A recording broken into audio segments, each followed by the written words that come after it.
ఇక భారతీయ జనతా పార్టీ రాజకీయ ప్రత్యర్థుల మీద ఈడీ, సిబిఐ, ఐటీ ఈ వ్యవస్థల్ని ప్రయోగించి కక్ష తీర్చుకుంటుంది అనేది ప్రధానంగా ఆ పార్టీ మీద ఉన్న ఆరోపణ. ప్రతిపక్షాలు ఇదే ఆరోపణలు పదే పదే చేస్తూ ఉన్నాయి సార్. రీసెంట్గా కేజ్రీవాల్ కూడా ఒక ఆరోపణ చేశారు. ఢిల్లీ సీఎం అతిషి మీద ఏదో ఒక తప్పుడు కేసు పెట్టి ఈడీనో లేకపోతే సిబిఐనో ఇన్కమ్ ట్యాక్స్ వ్యవస్థలను ఉపయోగించి ఆమెను అరెస్ట్ చేయబోతూ ఉన్నారు అనేసి. అతిషి మాత్రమే కాదు, ఆప్లోని కీలక నేతల మీద ఈ తరహా ప్రయోగాలు జరగచ్చు, ఈ తరహా సోదాలు జరగచ్చు అనే ఆరోపణ చేశారు సార్. ఆల్రెడీ ఆయనకి ఇన్ఫర్మేషన్ ఉందట, ఇది ఆరోపణలు కాదు, దానికి పక్కా సమాచారం తమకుంది. 3-4 రోజుల క్రితం ఈడీ, సిబిఐ, ఇన్కమ్ ట్యాక్స్ అధికారులు కూర్చుని మాట్లాడుకున్నారు ఇదే విషయం మీద అని చెప్పి ఆయన చాలా సంచలన ఆరోపణ చేశారు. ఈ ఆరోపణలు మేము కామెంట్. అరవింద్ కేజ్రీవాల్ బీజేపీ వ్యతిరేక శిబిరంలో అందరికన్నా తెలివైనవాడు. అందుకే అరవింద్ కేజ్రీవాల్ ఎన్నిసార్లు బీజేపీని ఓడించగలుగుతున్నాడు. అందువల్ల ఏ అంశాన్ని ఎలా చెబితే జనం బ్రహ్మాండంగా నమ్ముతారో అరవింద్ కేజ్రీవాల్కు తెలిసినంతగా ఎవరికి తెలియదు. కేజ్రీవాల్ ఒక రకంగా మోడీతో ఈ స్పిన్నింగ్లో పోటీ పడగలడు. సో నిజంగానే ఈడీ, సిబిఐ, ఇన్కమ్ ట్యాక్స్ ఆఫీసర్లు కలిసి కూర్చుంటే కేజ్రీవాల్కి సమాచారం వచ్చి చెప్తున్నాడో లేదో మనకు తెలియదు. కానీ ఏది చెబితే ప్రజలు నమ్ముతారో కేజ్రీవాల్కి బాగా తెలుసు కనుక, ఎలా చెబితే ప్రజలు నమ్ముతారో బాగా తెలుసు కనుక ఈ అంశాన్ని ఎన్నికల ముందు, అసెంబ్లీ ఎన్నికల ముందు బయటపెట్టాడు. ఎందుకు పెట్టాడు? చరిత్ర అంతా తెలిస్తే ఎవరైనా నిజమే కావచ్చు అనుకుంటారు.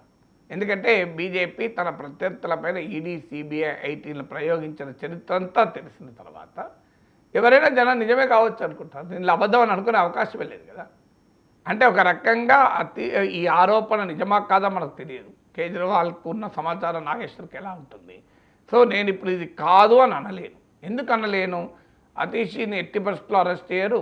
ఇదంతా Kejriwal cock and bull story, కథ అల్లుతున్నాడు ఎన్నికల ముందు సింపతి కొరకు అని అనలేను నేను. బీజేపీ కూడా అనదు, ఎందుకంటే బీజేపీలో నిజంగా రేపు అరెస్ట్ చేస్తారేమో. సో ఎందుకు అనలేను? నాగేశ్వర్ అనే కావాడే కాదు, ఏ విశ్లేషకుడు దీని cock and bull story Kejriwal కావాలని ఎన్నికల కొరకు చెప్తున్నాడు అని అనలేరు. ఎందుకంటే there is a pattern, there is a history. What is that history, what is that pattern? Jharkhand ఎన్నికల ముందు ఏమని సరే అరెస్ట్ చేశారు, మీ కళ్ళ ముందు కనబడదు కదా. ఆ ప్యాటర్న్ ఏంటి? 95% ఈడీ కేసులు రాజకీయ political cases. ED non political cases చాలా ఉండొచ్చు. పొలిటికల్ కేసెస్లో 95% ప్రతిపక్ష నేతలపైనే పెడుతున్నారు. Number 1 fact. నెంబర్ 2 ఫ్యాక్ట్, 2014 తర్వాత రాజకీయ ప్రత్యర్థులపైన పెట్టే సిబిఐ, ఐడి కేసులు గణనీయంగా పెరిగాయి. Fact number 2. ఫ్యాక్ట్ నెంబర్ 3, రాజకీయ ప్రత్యర్థులపైన పెట్టిన కేసుల్లో కన్విక్షన్ రేట్ నెగ్లిజిబుల్గా ఉంది. అంటే ఈడీ కేసులు పెట్టిన దాంట్లో యాక్చువల్గా శిక్ష పడేది చాలా చాలా పరిమితమే, ఎందుకంటే ఎవరికి శిక్షలు పడవు. ఇది fact number 3. Fact number 4, CBI, ED కేసులు ఉన్నవారు బీజేపీలో చేర్చడానికి ఎలాంటి అభ్యంతరము లేదు. వాళ్ళు అవినీతి పరులు అని ప్రతిపక్షంలో ఉన్నప్పుడు అంటున్న బీజేపీ వాళ్ళని తమ పార్టీలో చేర్చుకోవడానికి ఏమాత్రము వెనకాడదు. వాళ్ళు ఒక్కసారి చేరిన తర్వాత వాళ్ళపైన కేసులు ముందుకు జరగవు. అది మహారాష్ట్రలో ఆదర్శ్ సొసైటీ కేసులో అశోక్ చవాన్, ఆ సిట్ ఫండ్ కేసుల్లో సువేంద్ర అధికారి బెంగాల్లో, ఇలా ప్రతి ఒక్కరి విషయంలో మనం చూసాం. ఆంధ్రప్రదేశ్లో సీఎం రమేష్ పైన ఐటీ దాడులు, ఇవన్నీ చూడలేదా? మన సుజనా చౌదరి పైన కేసులు, ఇవన్నీ మనం చూడలేదు ఇక్కడ. సో ఆంధ్రప్రదేశ్ నుంచి దేశమంతటా ఇదే ధోరణి.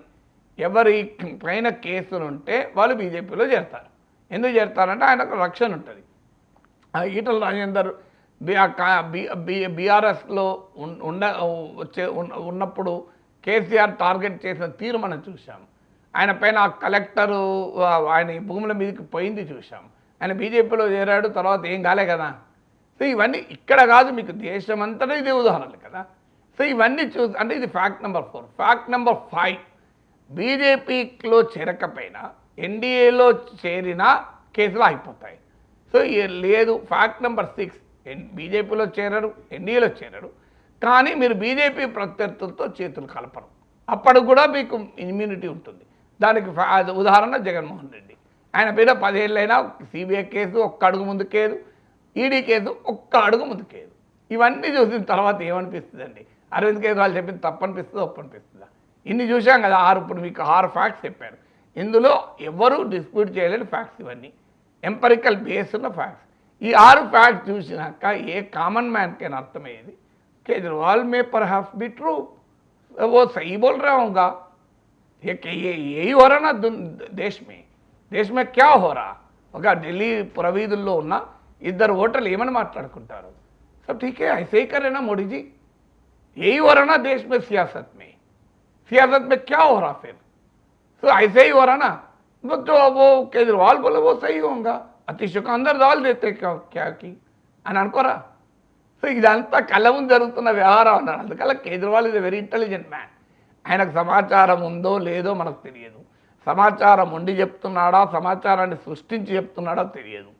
బట్ ఏదైనా సరైన సమయంలో సరైన అంశాన్ని ఎలా చెప్పితే ప్రజలు నమ్ముతారో అలా చెప్పగలిగే సామర్థ్యం కేజ్రీవాల్కి ఉంది కనుక ఢిల్లీ గడ్డపైన కేజ్రీవాల్ ఇన్నిసార్లు బీజేపీని ఓడించగలుగుతున్నాడు.